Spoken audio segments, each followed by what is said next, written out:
Bonjour, heureux de vous retrouver à cette autre édition de Notes de lecture critique du livre en ces rentrées scolaires 2019. Sur le plateau de votre émission cet après-midi, quelqu'un qui a une mission assez particulière, celle de défendre sur notre émission Notes de lecture critique du livre un ouvrage écrit par 13 auteurs. Chers web téléspectatrices et téléspectateurs de Diaf TV, j'ai donc l'honneur d'avoir cet après-midi sur notre plateau Monsieur Théam Wakam. Bonjour, cher Théam Wakam, et merci d'avoir accepté l'invitation de Diaf TV. Bonjour, bonjour. C'est un plaisir pour moi d'être sur le plateau de Diaf TV. C'est une opportunité pour pouvoir faire entendre un certain nombre de voix, faire entendre un certain nombre de prises de parole. Oui, alors vous avez là une grosse mission. Tout à l'heure, je le disais à l'entame de cette émission, que vous défendez, du moins vous êtes ici pour parler d'un livre qui a pourtant été écrit par 13 auteurs. Vous êtes simplement l'éditeur du dit livre. Est-ce que pour nos téléspectateurs et téléspectatrices qui vous suivent, vous pouvez expliquer en quoi est-ce que vous vous sentez suffisamment à votre place pour parler de ce livre? Bien évidemment, je suis l'éditeur, donc en tant qu'éditeur, je me dois de faire en sorte que le livre soit disponible, soit connu. Donc je suis effectivement dans mon rôle donc, de faire connaître le livre. D'autant plus que les auteurs, pour la plupart, sont à l'étranger par rapport à la France, puisque nous sommes en France. Les auteurs, 11 auteurs des 13 vivent au Cameroun. Et on a qui vivent dans la diaspora, notamment en Suisse et en Autriche. Donc c'est la raison pour laquelle je dois absolument faire en sorte que ce livre soit connu en France et dans la diaspora camerounaise de manière générale. On peut, de ce que vous nous expliquez, imaginer la difficulté qui aura été la vôtre et même celle de tous les co-auteurs du livre pour assembler tous ces textes pour ce chef-d'œuvre, Cendres et Mémoire, Ashes and Memories. C'est bien ça, j'espère que je prononce bien en anglais. Oui, c'est bien ça. Cendres et Mémoire, c'est un ouvrage qui a été rassemblé par 3 personnes, donc à l'initiative de MD Bouto, qui vit au Cameroun. Et c'est une idée qui a été lancée dès janvier 2018. Un travail collectif de collecte des textes fait par Timba Bema. Timba Bema qui est poète et grand prix littéraire d'Afrique noire 2018. Et également Raoul Djimeli qui vit à Yaoundé au Cameroun, qui est rédacteur en chef du magazine Klijek. Alors donc ces 3 personnes ont fait un travail laborieux, rassembler des textes, puisque les textes viennent d'horizons multiples. Ce sont des textes qui sont aussi bien en français qu'en anglais. Et parmi les auteurs, il y en a qui sont dans une situation carcérale. Je pense notamment à Conrad Sy, qui a participé à l'ouvrage collectif en envoyant son texte à partir de la prison centrale de Konengi. Donc ça a été un travail laborieux qui a pris du temps et puis qui nous a permis au final d'avoir suffisamment de points de vue sur la révolte, du moins sur le soulèvement des anglophones depuis 2016. Donc c'est ce qui est exprimé dans cet ouvrage collectif. Alors, le décor donc de l'élaboration de cet ouvrage est ainsi planté. Je propose à présent que nous entrons au fond, n'est-ce pas, de ce que traite ce livre qui nous replonge aujourd'hui encore dans une crise qui s'écoule au Cameroun, la crise anglophone. Alors, cher Théam, je lis d'entrée un résumé de ce livre. Je vais le reprendre ici pour nos auditeurs. La tyrannie camerounaise a ceci de fâcheuse qu'elle impose le règne de l'ombre sur la lumière, la domination du silence sur la parole. Grâce à un État policier qui sème crime et désolation, elle réduit la société à une obéissance servile. Est-ce que ces mots ne sont pas assez forts pour décrire une réalité qui est tout autre au Cameroun aujourd'hui? Bon, alors il faut dire que les textes ont été écrits au début de l'année 2018, donc au début de la phase violente de la phase armée, du conflit armé.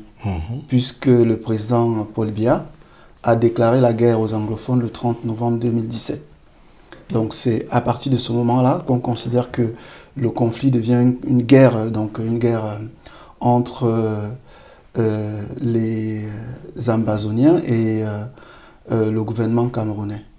Bon, ce texte a été écrit à partir de ce moment-là. Aujourd'hui, est-ce que les termes qui sont utilisés sont suffisamment forts? Je dirais non, puisque la guerre ne s'est pas arrêtée. Elle continue. Et puis, il y a des villages qui ont été incendiés. Il y a des grands-mères qui ont été brûlés vifs dans leur maison. Il y a des bébés qui ont été tués comme ça de façon aléatoire dans les villes et les villages de la région nord-ouest et sud-ouest. Donc, les termes qui sont utilisés aujourd'hui ne sont pas suffisamment forts. Aujourd'hui, c'est plutôt de la question du génocide des anglophones qu'il faut traiter. Donc, là, la parole qui est portée ici, c'est la parole du conflit armé du point de vue aussi bien de la victime que de l'observateur. Alors, si j'ai bien compris, hein, vous avez là dressé un bilan de l'association de cette crise, sauf que on est quand même toujours un peu resté sur notre faim parce qu'on ne sait toujours pas, d'après vous, qui sont généralement les auteurs de toutes ces exactions que vous mentionnez. Je lis encore, toujours dans le sens de ce que vous dites. Vous dites dans votre livre, « Nous sommes chaque jour frappés par la quantité d'informations et de contre-informations qui circulent à travers notre pays, sur notre pays. Dans ce mélange de vérité et de contre-vérité, l'on se retrouve, par moments, pantois, devant l'oubli qui accompagne notre indignation. » Vous dites des vérités contre vérités. Du coup, cela me prête une question. D'après vous, est-ce que seul le régime en place, le gouvernement de Yaoundé, est responsable des crimes tout à l'heure que vous listiez? Bon, alors ce qui est important, hein, c'est le point de vue de la victime. Nous avons Conrad. Ah bon? Le point de vue de la victime. Le point de vue de la victime. Est-ce qu'il vous paraît forcément objectif, le point de vue de la victime? Le point de vue de la victime, c'est ce point de vue-là qui est pertinent. Donc, si moi je prends le point de vue de la victime, qui est exprimé dans cet ouvrage, le point de vue de Conrad Sy, qui aujourd'hui est en prison, donc qui a été arrêté d'abord pour avoir filmé des manifestations et condamné pour insurrection, rébellion à 15 ans de prison. Donc, il s'exprime sur cette situation. Il parle de vérité. Il parle de boycott de la justice. Donc c'est ce point de vue-là qui m'intéresse, le point de vue de la victime. Et ce point de vue décrit la situation telle que on la voit aujourd'hui. Les villages brûlés, ce n'est pas les grands-mères qui se brûlent vifs elles-mêmes. Non, il y a bien une victime et il y a bien un criminel. Et la victime dit clairement qui est le criminel, c'est le gouvernement camerounais et c'est plus particulièrement le régime tribal qui a à sa tête Paul Biya. Est-ce que la victime a, pour vous qui avez donc édité ce livre, est-ce que la victime a suffisamment étoffé des faits qui font qu'il s'autorise cette conclusion sur les auteurs de ces différentes exactions et crimes d'ailleurs que vous mentionnez? Bien évidemment, c'est important, hein, puisque il y a le texte, les textes expriment clairement... Ce sont des textes poétiques, effectivement. Voilà, expriment clairement... Est-ce que ces textes sont accompagnés de faits? Peut-être que les faits ne sont pas dans les poèmes. On a bien compris que ce livre, qui est un assemblage de poésie, se veut une espèce d'écho de ce qui se passe aujourd'hui dans ces régions du nord et du sud-ouest au Cameroun. Oui. Et vous qui avez donc édité ce livre, vous qui portez effectivement aussi, dans une certaine mesure, les mots et la parole de ces 13 auteurs de ce livre, pensez-vous que, on va dire, les conclusions que tirent vos co-auteurs ou un de vos co-auteurs sont recevables? Je ne porte pas un jugement sur la valeur véridique ou pas de l'expression de la victime. Je la prends telle qu'elle est. Donc, alors, si je partage avec vous et avec nos auditeurs un texte, par exemple, de Raoul Djimeli qui s'exprime sur ce point-là, le dernier mort est un singe. Le dernier mort est un singe, le doigt sur la gâchette. Il traversait la route bleu, blanc. C'était quoi? Le doigt sur la gâchette. Le dernier mort est un singe qui marchait face aux armes silencieuses, tête haute, sourd et muet. Ils ont tiré sur lui. C'était quoi le problème? Le doigt sur la gâchette. le bleu, le blanc. Devant les armes silencieuses, l'Ambazonie existe. C'est un territoire sur le dos du pays. Lamba, la baie, Lamba Sibé, la chanson miraculeuse. L'Ambazonie, la baie des cadavres. L'Ambazonie existe. Ce n'est pas un territoire du pays. Tant que Yaoundé vit, le Cameroun vit, l'Ambazonie ne vit pas. C'est là la côte des morts. Mais l'Ambazonie existe. C'est un territoire sur le dos du pays, un fardeau qui s'alourdit. Comme tout cadavre qui se respecte. Ce n'est pas la crise qui dure, c'est le doigt sur la gâchette. Nous avons jeté les armes depuis le matin. C'était des couteaux de cuisine, sortis pour couper l'arbre de paix. Nous avons pu couper que les branches proches de la maison. La route chantait déjà la chanson des morts. Nous ne sommes plus sortis, enfermés chez nous. Nous avons réchauffé les repas de la veille, mais nous n'avons pu manger. Le dehors sentait les cadavres. Que s'est-il passé? Donc, là, je donne un extrait d'un poème de Raoul Djimeli qui exprime clairement un point de vue de la victime. Et nous vous laissons expliquer, hein, vous qui avez lu le poème. Je ne vais pas faire une analyse oui. Des textes, mais oui. Je laisse à nos auditeurs entendre le livre, écouter le livre. Mais je partage cette expression des auteurs avec nos auditeurs. Donc, bien évidemment, l'ouvrage ne fait pas qu'aborder la question de la division du Cameroun. Puisque les textes sont ouverts, il y a plusieurs expressions qui sont dans cet ouvrage-là. Il y a ceux qui sont contre la séparation du Cameroun et qui s'expriment. Bien sûr, oui. C'est un cadre qui permet de faire en sorte que le dialogue s'installe. Donc, et la question, effectivement, de qui tue, bon, elle est exprimée. La question est de qui est la victime, elle est exprimée. Donc, tous les points de vue sont exprimés. Donc, c'est pour ça que c'est vraiment important de partager les textes de façon plus générale, sans se focaliser sur une prise de position. Ce à quoi je m'attelle aujourd'hui, oui. C'est de faire que cette voix-là soit entendue.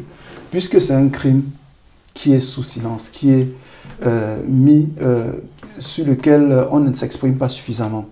La première démarche que nous faisons en tant qu'éditeur, bien évidemment, c'est de porter cette voix-là, faire que la voix soit entendue. Et c'est ce que je m'attelle à faire au quotidien en tant qu'éditeur, puisque les gens se sont exprimés, les poètes se sont exprimés. C'est à moi maintenant de faire entendre cette voix-là à travers la parole des poètes. Oui, effectivement, j'ai encore le souvenir d'un grand poète de ce monde qui nous a quittés, Aimé Césaire, qui disait que pour lui, il avait l'impression que il était dévolu au poète de dire des choses, de montrer des choses, de taper sur des choses. Est-ce que vous avez le sentiment que c'est aussi la posture aujourd'hui de tous ces auteurs qui ont permis cet ouvrage? C'est-à-dire qu'ils sont dans une posture de décrier une situation de plus en plus grave qui se déroule en ce moment même dans les régions du nord et du sud-ouest Cameroun. Alors ça, dans l'introduction de l'ouvrage, il est clairement exprimé. Donc, nous n'avions pas pour ambition de rappeler aux Camerounais leur propre histoire, ni celle de la réécrire. Car l'histoire, si on croit l'oublier, nous habite. L'histoire est en effet plus forte que l'oubli, plus forte que toutes les pressions, toutes les tyrannies, plus forte que toutes les armées du monde rassemblées. Nos mémoires sont des archives fiables à condition qu'elles soient libres. Donc en fait, ce que les auteurs expriment, c'est qu'ils nous rappellent que nous sommes dans un contexte historique qui est extraordinaire. Si on a tendance à l'oublier, ils nous le rappellent puisque c'est une histoire que nous vivons ensemble et les auteurs de l'ouvrage nous permettent de prendre conscience qu'effectivement on vit cette histoire-là. Et quand on la vit dans ce contexte-là, il faut absolument pouvoir faire quelque chose, agir. Et le premier acte, c'est d'exprimer ce qui se passe, ce que font les auteurs. De l'exprimer surtout librement, disent-ils. Oui, on le note bien, et c'est d'ailleurs tout à leur honneur. Je voudrais d'ailleurs mentionner que, en regardant un tout petit peu le profil des différents auteurs, je note qu'il y a un qui est né en 94, c'est-à-dire un qui est très très jeune. Tout à fait. Et parmi ces auteurs, il y en a qui sont un peu beaucoup plus âgés que ça, c'est-à-dire qu'il y a une espèce de mise ensemble de plusieurs, on va dire, générations, si je me permets de l'expression. Est-ce que c'est tout ça qui fait un peu la particularité de ce livre, ou des générations différentes donnent leur lecture de la situation actuelle au nord et au sud-ouest Cameroun? Bon, ce qu'il faut aussi rappeler, c'est que pour la plupart, ce sont des auteurs qui sont nés sous le régime en place. Oui. Voilà, Oui. donc le plus âgé, il est né en 1980. D'accord. Voilà. Et le plus jeune, c'est Nelson Kamkwino, j'ai bien noté, voilà. qui est né en 94. Tout à fait.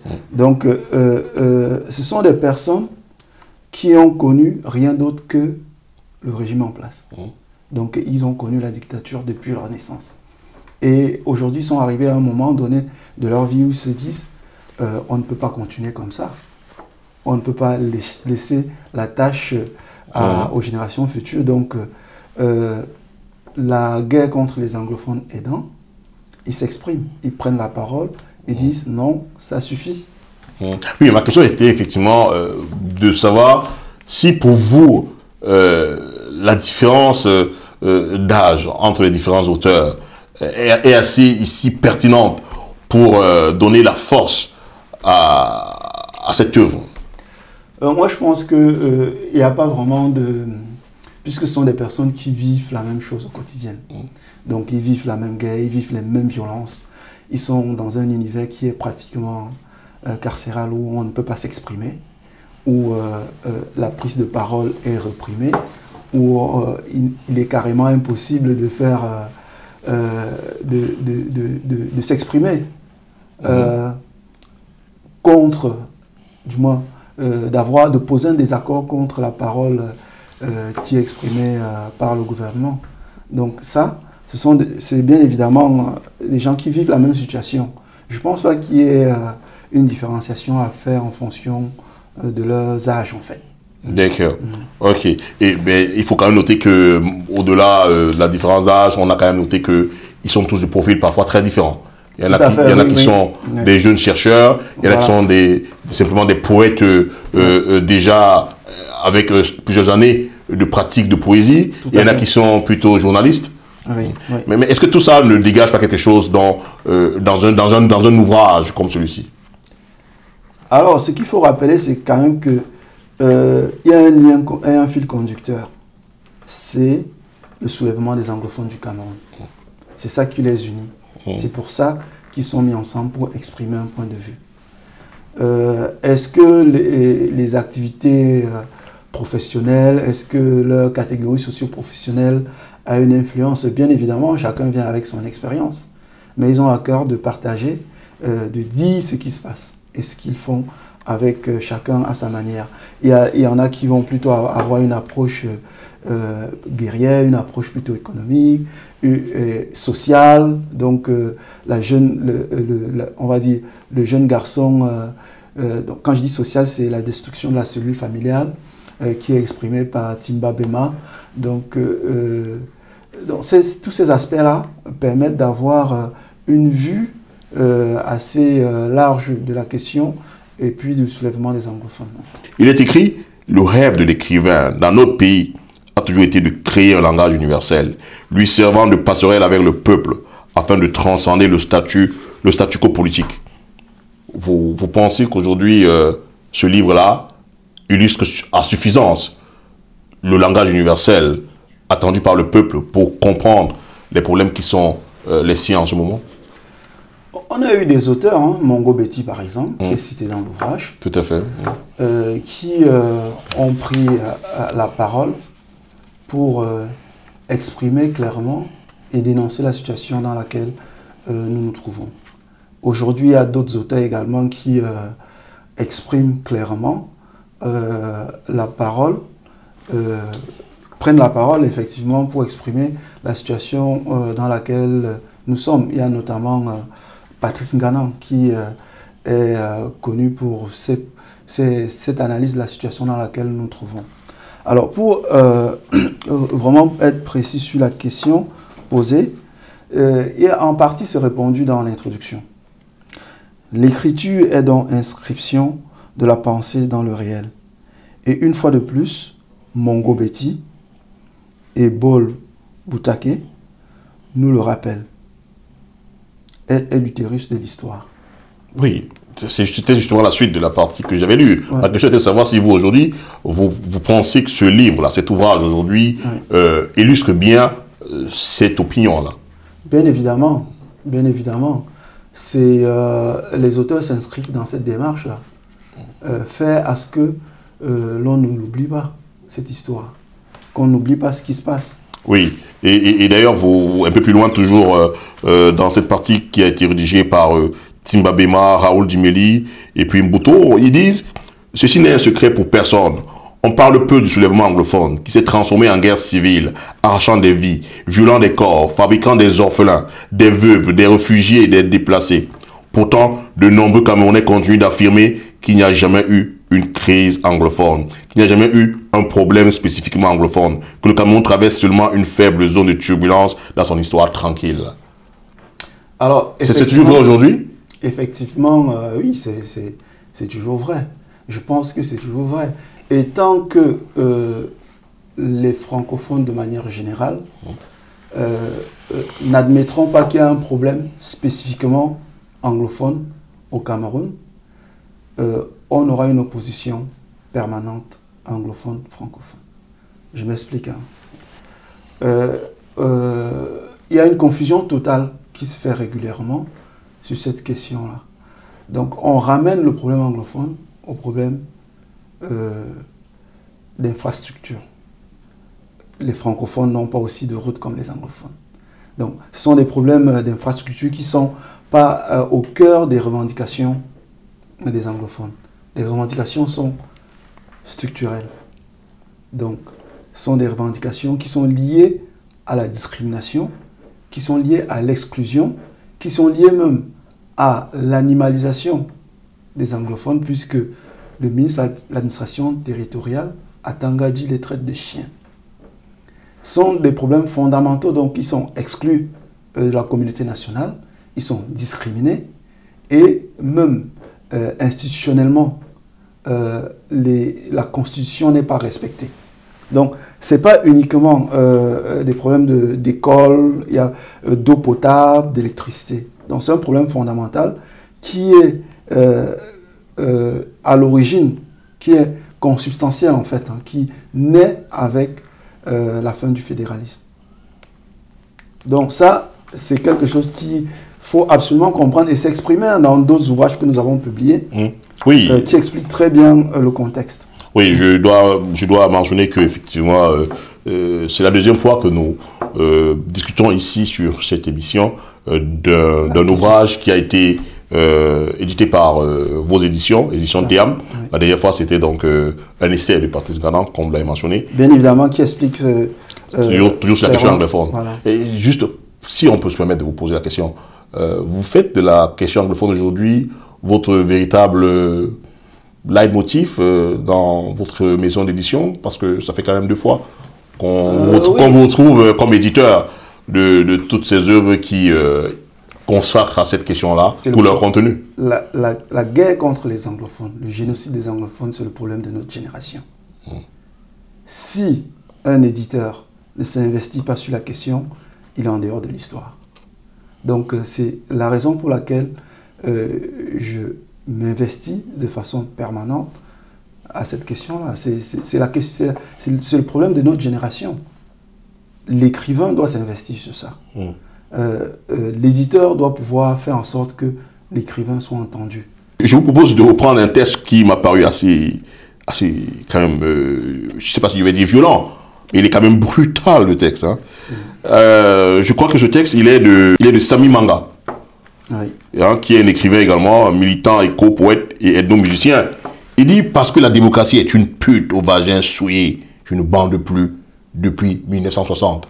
C'est écrit par un Camerounais qui est né en 1980. Oui. Mais là, ce qui est clairement exprimé, hein, ce que j'entends qui est clairement exprimé, c'est que nous avons eu une indépendance ratée. Donc, 1960, effectivement, nous avons eu une indépendance, mais qui a été prise en otage par un système qui reproduit la violence pour se maintenir au pouvoir. Donc, on n'est pas dans un contexte démocratique. C'est ce que j'entends de ce texte-là. Et ce qu'il faudrait entendre. On nous exprime à longueur d'année que nous sommes dans un système démocratique qui n'est pas le cas. Nous sommes dans un système où la violence se répète de façon régulière pour se maintenir au pouvoir, où il n'y a aucune liberté d'expression, il n'y a aucune liberté d'opinion. Donc c'est ce qui est exprimé et c'est ce que j'entends dans ce texte de Samy Manga. Un texte que nous invitons à lire. Hein. Nous n'allons pas faire la lecture de tous les textes ici, parce qu'effectivement le but c'est de vous faire connaître le livre. Monsieur Théam, je voudrais quand même faire remarquer ici à nos téléspectateurs qui nous suivent que ce livre est écrit à la fois par des auteurs anglophones et francophones. Et tel qu'on vient de le lire, parce que la démocratie est une pute au Valien souillé, je ne bande plus depuis 1960, ce chef-d'œuvre, il va donc au-delà de la simple question de la crise anglophone, pour attaquer la question même du Cameroun. Oui, est-ce bien cela? C'est vrai que quand les anglophones nous rejoignent en 1961, nous sommes déjà en guerre. Il y a déjà un génocide qui a lieu dans la partie francophone du Cameroun. Et ça aussi, ce qui se passe avec les anglophones aujourd'hui, c'est une répétition de cette histoire-là. Et quand on fait quand on fait une revue de la violence au Cameroun, ça revient forcément, ça revient nécessairement. Et là, Samy Manga met en perspective cette histoire qui se répète là. Et puis, un autre extrait qui me paraît assez intéressant, qui est l'auteur de cet extrait, c'est Samuel Babila. Alors, Samuel Babila, dans son texte, il dit « Et s'il était temps de bazarder les restes fades d'un État né des entrailles coloniales, en retard dans le temps, et s'il était temps de changer, temps de voir les choses à l'anglophonaise, temps de dire non à l'implosion, et s'il était temps de dire à son despote, do as we say or simply walk away now, et s'il était temps de rejeter les mensonges d'un perroquet trop bénet, et si l'aube de la révolution s'était levée sur les hécatombes de la cité, et si l'heure était venue d'arracher son destin des tripes des vieillards morbides, et si la jeunesse devait enfin pousser son premier hurrah, on a là l'impression de lire un ras-le-bol d'une génération de vieillards qui ont entraîné dans des abîmes quasi irréversibles le pays Cameroun, le peuple Cameroun. Ben, c'est une évidence. C'est une évidence quand on est dans un pays où ceux qui dirigent sont des octogénaires, sont parfois des centenaires, avec la majeure partie de la population qui a moins de 30 ans. Donc la question, effectivement, elle se pose. La question de la jeunesse qui est dirigée par une génération qui n'est plus en phase avec cette jeunesse-là. Nous sommes dans un contexte où les dirigeants sont octogénaires, parfois centenaires, qui ne sont plus en phase avec la société dans laquelle ils vivent et avec laquelle ils sont complètement coupés. Donc la jeunesse qui est exprimée ici, qui s'exprime ici, c'est une jeunesse qui s'indigne, qui n'admet plus qu'on puisse tuer impunément des enfants, qui se soulève contre l'injustice, contre les violences de l'armée camerounaise. Et les personnes qui sont le plus indignées et les plus déterminées ont carrément pris les armes pour s'autodéfendre face aux exactions de l'armée camerounaise. Donc cette jeunesse-là, c'est une jeunesse qui a de l'espoir en fait, puisqu'elle arrive aujourd'hui à faire face à cette tyrannie qui existe depuis plus de 30 ans maintenant. D'accord. Donc, on peut dire, sans exagération, qu'il est question aussi, dans cet ouvrage, d'un véritable plaidoyer pour un Cameroun nouveau, pour un Cameroun prospère, Oui. pour un Cameroun libre. Oui. Et puis, d'ailleurs, je voudrais, si vous permettez, poursuivre l'autre partie de ce poème. Je crois c'était celui de Yimeli. Il dit, la douleur n'est pas anglophone, elle est ce qui déchire. Le problème n'est pas anglophone, mais le doigt sur la gâchette. Les morts n'ont plus de langue, ils sont les corps du pays. Traînés devant l'indifférence, le manque d'amour et la tricherie séculaire des hommes. Alors, ce que j'exprimais tout à l'heure, c'est qu'en fait, là, on est dans un contexte où l'humain, donc on tue une personne parce qu'il exprime un point de vue. Donc, c'est un problème humain.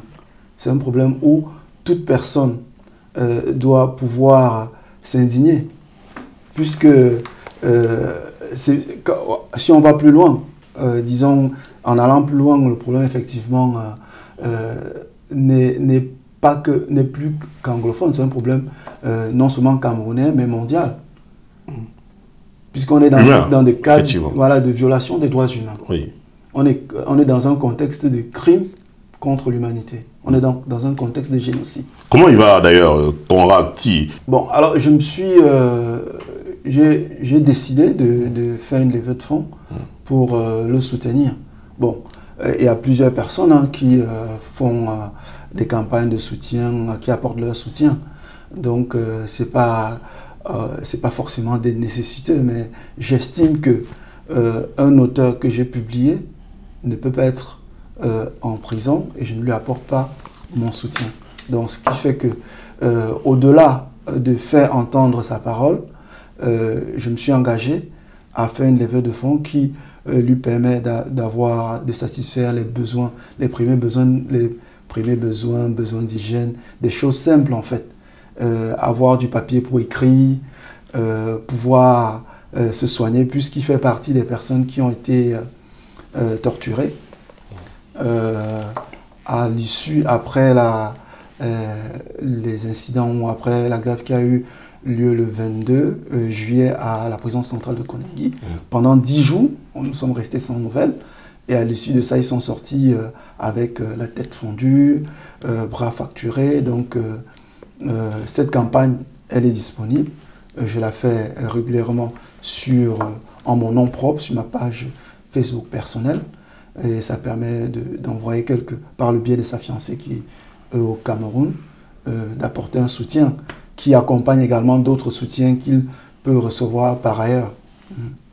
D'accord. Un acte assez louable. Alors, vous qui êtes donc aujourd'hui près de ces hommes qui sont sûrement tantôt des enfants de famille, tantôt des parents de famille, qu'est-ce que vous avez à dire quand on sait qu'on est en ce moment en période de rentrée scolaire et que le gouvernement du Cameroun, je dis bien le gouvernement du Cameroun, appelle à une rentrée scolaire dans cette région du nord au sud-ouest? Vous faites état de nombreuses actions commises sur des personnes de cette région, encore aujourd'hui en prison. Est-ce que c'est quelque chose qui pourrait faciliter l'apaisement dans cette région, sachant qu'il n'y a pas quelques jours encore, on nous apprenait cette condamnation à vie, qui était d'ailleurs doublée d'un montant de 250 milliards de francs CFA payé par Ayoub Tabé et compagnie. Quel commentaire vous inspire cette situation aujourd'hui? Bon, en fait, les anglophones, c'est eux qui disent ce dont ils ont besoin. Donc ils expriment, je peux pas porter leur point de vue. Et leur point de vue exprimé par certains textes qui sont dans ce recueil. Donc ils disent quel est leur avenir, quel avenir ils souhaitent. Ils souhaitent être indépendants.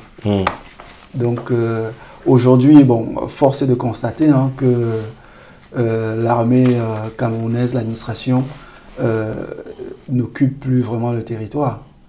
Puisque avec les mots d'ordre qui sont donnés par les ambassoniens, on voit clairement que c'est plus le gouvernement camerounais qui dirige dans les régions anglophones et francophones, dans les régions du nord-ouest et du sud-ouest. Et donc par conséquent, d'après vous, la rentrée scolaire était possible ou pas dans ces régions? En fait, on ne peut pas forcer les gens à aller à l'école. Donc, un parent qui se sent dans un contexte de sécurité va envoyer son enfant à l'école. Et force est de constater qu'il y a un génocide qui a lieu dans la région anglophone. D'accord. Et vous dites aussi qu'ils veulent absolument l'indépendance. Mais permettez-moi de lire quand même un extrait ici d'un poème qui nuance un peu le propos et qui laisse quand même constater qu'il y a chez eux aussi, je ne sais pas si c'est comme ça qu'on va le dire, hein, parfois le doute. Ils disent le poème ici. Alors, juste une précision avant la lecture du poème. Oui. Dans le recueil, toutes les voix sont exprimées. D'accord. Il y a des personnes qui expriment une voix qui est contre l'indépendance. D'accord. Donc, c'est un recueil qui crée un cadre dans lequel on peut s'exprimer. Okay. Ce n'est pas une prise de position pour les anglophones ou pour les ambazoniens. D'accord. Donc, vous avez donc voulu que l'œuvre gagne en objectivité. Tout à fait. Qu'il y ait toutes les opinions. Qui sont exprimées. Okay. C'est un espace de dialogue. Il y a des personnes qui sont contre la division du Cameroun. Il y a d'autres qui ont exprimé et qui se battent pour leur indépendance. Ok, je vais le lire quand même, ce poème qui est donc intitulé « Et si ?» 3 points d'exclamation, 3 points de suspension. Et s'ils avaient tort, et s'ils avaient raison, et s'ils avaient raison et tort, ces Anglos, ces frères que le bras de fer tyrannique enterre sous le silence complice des pères, et s'ils avaient raison, que serait ce silence au tribunal de l'histoire? Que retiendraient les générations à venir au silence téméraire des 10 frères? Où sont donc l'unité et la fraternité que chantent les chantres candides? Et si? Ce qu'il faut aussi observer, c'est que ça va être difficile de faire une réconciliation, puisque les Ambazoniens sont sur le chemin de l'indépendance. Cet ouvrage, je rappelle encore, cet ouvrage a été écrit en début, les textes qui sont rassemblés ont été écrits au début de la crise. La violence n'était pas telle qu'on peut l'observer aujourd'hui, après 2 ans, où on a plus de 530 000 personnes déplacées, plus de 2000 morts, près de 200 villages incendiés. Donc c'est énorme, c'est énorme. Vous pensez que ces faits sont tels que la réconciliation puisse être difficile, c'est ça? Et non seulement les faits sont tels que la réconciliation est difficile, mais il n'y a pas encore une démarche de réconciliation. Donc les violences continuent, la condamnation du président ambazonien. Donc il n'y a pas une tendance à l'apaisement. Donc c'est vraiment... moi je pense que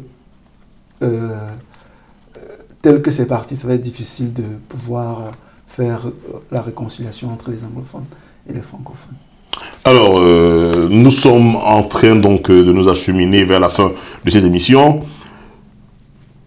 Il y a quelques jours, le barreau camerounais dressait un certain nombre de points pour amener la magistrature du Cameroun à se re-questionner, à s'amender, notamment ces exactions que subissent la plupart des personnes, parfois détenues provisoirement, parfois même en prison.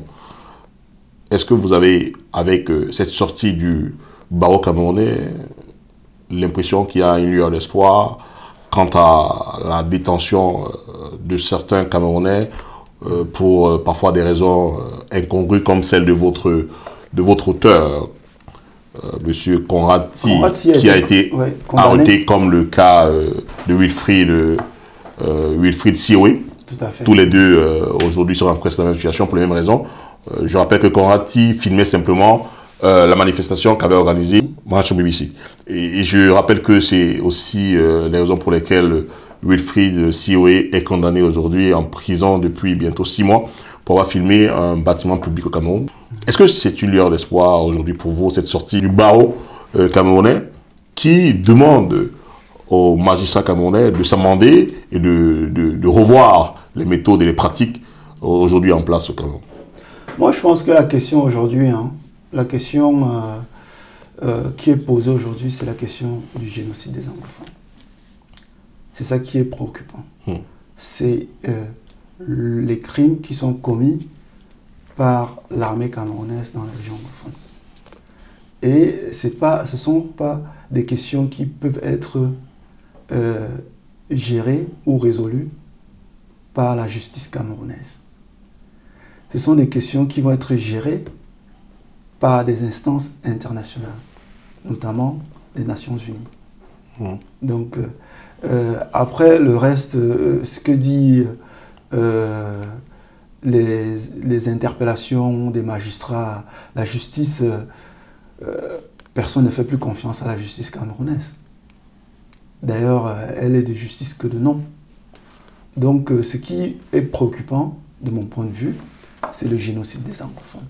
Et c'est cette préoccupation qui est au cœur de l'action que nous menons, sensibilisation autour de cette guerre contre les anglophones, faire en sorte que cette guerre soit prise en main par les instances internationales, nous la diaspora. Nous sommes en France, par exemple, un silence qui est un silence complice, par exemple en France, où il n'y a aucune expression qui est faite, notamment dans la presse française, sur cette question. Pourtant, il y a un lien historique qui est très fort entre la France et le Cameroun. Cette question qui est très souvent éludée par le gouvernement français, malgré les interrogations qui ont notamment été faites par le député Sébastien Nadeau, elle est toujours éludée, donc elle est esquivée. Donc, notre objectif, c'est de mettre ce problème de la génocide des anglophones au cœur de l'actualité internationale et faire en sorte qu'elle soit résolue par les instances internationales. La juridiction camerounaise n'a plus aucune autorité pour pouvoir traiter ce type de problème. D'accord. Mais je note que vous avez utilisé le mot génocide des anglophones. Je comprends que la situation aujourd'hui dans cette région-là puisse pousser à donner plutôt un qualificatif de génocide à tout ce qui y est vécu. Mais bon, on n'en est pas encore à un génocide quand même, non? Alors, je précise, pourquoi est-ce qu'on parle de génocide dans ces cas-là? Il y a des éléments constitutifs qui font qu'on parle de génocide. Aujourd'hui, avec la nouvelle identité qui s'est créée depuis la domination, donc depuis la mise sous tutelle de cette partie du Cameroun par les Nations Unies sous la responsabilité du Royaume-Uni, donc il y a une nouvelle identité qui s'est créée, donc un nouveau peuple autour de cette mise sous tutelle-là. Il y a un ensemble de faits qu'on peut observer depuis 1961, des faits de discrimination, les faits d'animalisation, les faits d'exclusion, qui sont des éléments constitutifs de la préparation d'un génocide. Aujourd'hui, il y a des éléments concrets qui le montrent. Il y a la sélection par le biais des différents discours du ministre de l'administration territoriale Atangadji, qui demande aux auxiliaires de l'administration d'identifier les anglophones et les personnes qui hébergent les anglophones. Il y a une sélection qui est faite. Et il y a les arrestations sélectives donc, qui sont faites. On comprend. Donc, ce sont des éléments qui, pour l'instant, bien évidemment, dans l'espace francophone, n'est pas encore accepté. Mais à force est de constater qu'il faudra à un moment donné s'en rendre compte et prendre à bras le corps le problème et le régler. Et la question des génocides, elle est là. On comprend très bien ce que vous voulez dire. Mais bon, disons que actons que à cette date, ce qui s'y passe, ce qui s'y déroule, n'a pas encore été considéré comme génocide au sens des organisations internationales de défense des droits de l'homme et des droits humains. Actons-le comme ça. Alors, je voudrais pour finir cette émission, vous demander, vous, qui d'ailleurs tout à l'heure faisiez mention de votre résidence en France, ce que vous pensez aujourd'hui des séjours des gens comme vous au Cameroun. Est-ce que vous êtes aujourd'hui, en d'autres termes, est-ce que vous êtes aujourd'hui en d'autres termes, à l'aise si vous devez vous rendre au Cameroun? Bon, il y a le cas de Wilfried Siroué. Il y a plusieurs autres cas, hein, et c'est avec les arrestations des francophones que les francophones sont aperçus que ce type de situation arrive. Avec les anglophones, ça existe depuis 4 à 5 ans maintenant. Donc des personnes qui voyagent au Cameroun pour rendre visite à leur famille, qui sont arrêtées et emprisonnées. Il y a plusieurs cas de témoignages. Donc ce n'est pas un phénomène qui est récent, c'est récent pour les francophones qui observent avec les francophones qui ont été arrêtés récemment. Bien évidemment, le contexte est difficile. Moi, je ne conseillerais pas à des personnes qui se battent pour le changement au Cameroun, dans la diaspora, d'aller tout de suite. Idéalement, il faudrait s'investir auprès des institutions internationales pour qu'ils sachent effectivement ce qui se passe au Cameroun et ensuite provoquer le départ du régime en place. Et ainsi, on pourra vraiment travailler pour le changement. Alors, ce livre, donc, comme je le disais tantôt, on a en face de nous l'éditeur du livre, M. Théam, ouais. Un livre édité donc aux éditions Théam. Il est à 15 € simplement, 15 €. Hein. Donc, vous voyez, le livre, hein, il est à 15 €. Vous pouvez vous l'approprier. Je suppose qu'il est également sur Amazon. Alors, il est disponible sur thamedition.com. D'accord. Et chez n'importe quel libraire. D'accord. On a une boutique en ligne, thamedition.com. Dans la boutique, vous avez la possibilité d'acquérir le livre indépendamment de là où vous vous trouvez, partout dans le monde. Vous êtes sûr? Au Cameroun? Il a été expédié, le livre, au Cameroun? Bon, alors on a une difficulté avec le Cameroun. Bon, le livre, il a été saisi par la douane, en fait. Il a été saisi par la douane? Voilà. Pouvez-vous nous expliquer pourquoi? Pour des frais imaginaires. Donc, pourquoi imaginaire? Bon, plus précisément, ce qui se passe en général au Cameroun, du moins pour ce cas-là, ce qui se passe pour ce cas-là, c'est que nous avons expédié déjà les exemplaires auteurs et la douane nous impose des frais documentaires. En se renseignant, on s'est aperçu que ce sont des frais qui ne sont connus de personne. Bon, il y a les frais administratifs. Ça, on n'en disconvient pas, mais des frais supplémentaires, des frais documentaires. Et puis, on a interpellé les personnes de la douane. Ils nous ont exigé de les payer. Et en se renseignant à la direction du livre et de la lecture, on n'a pas été capable de savoir si ces frais-là existent vraiment. Par contre, il y a des frais administratifs qui sont payés. Il n'y a pas de taxe sur le livre. Voilà, il y a des taxes de douane sur le livre. Par contre, je suppose que il n'est pas ici fait allusion à ce qu'on n'ait pas le droit d'entrer le livre au Cameroun. Il est juste saisi pour une autre raison, des frais documentaires qui, selon vous, sont imaginaires. Le livre est bien autorisé au Cameroun. Bon, ça, c'est l'explication qu'on me donne. Voilà, ça, c'est ce que la douane me dit. Bon, après, le fait est que on ne peut pas avoir le livre au Cameroun. C'est ça le résultat. Le fait est qu'on ne peut pas avoir le livre au Cameroun. Ok, ben, dommage. Et c'est pas la première fois que ça se produit.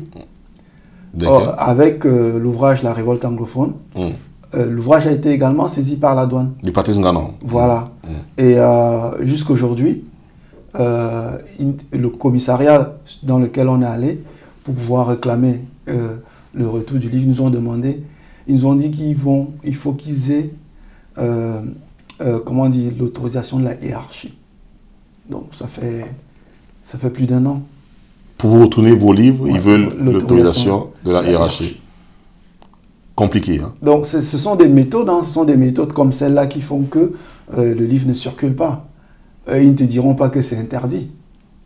C'est parce qu'il faut un fondement légal pour l'interdire. Mais il y a des subterfuges comme ceux-là, les frais documentaires, il faut une autorisation de la hiérarchie. C'est de l'ostracisme, ça. Hein? Bon, alors, bien évidemment, hein, pour moi, ce sont des, comment on va dire, c'est secondaire.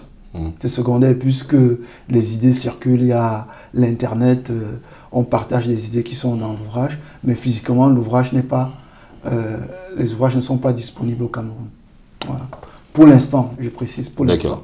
Puisque quoi qu'il arrive, ces ouvrages seront disponibles au Cameroun. Cette émission est à présent terminée. Nous vous souhaitons beaucoup de courage quant à la libre circulation de vos ouvrages au Cameroun.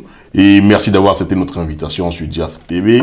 Et merci d'avoir été les nôtres. Nous espérons vous retrouver dans notre prochaine édition, dans notre lecture critique du livre. Merci, au revoir et bonne rentrée de classe à tous nos enfants. Au revoir.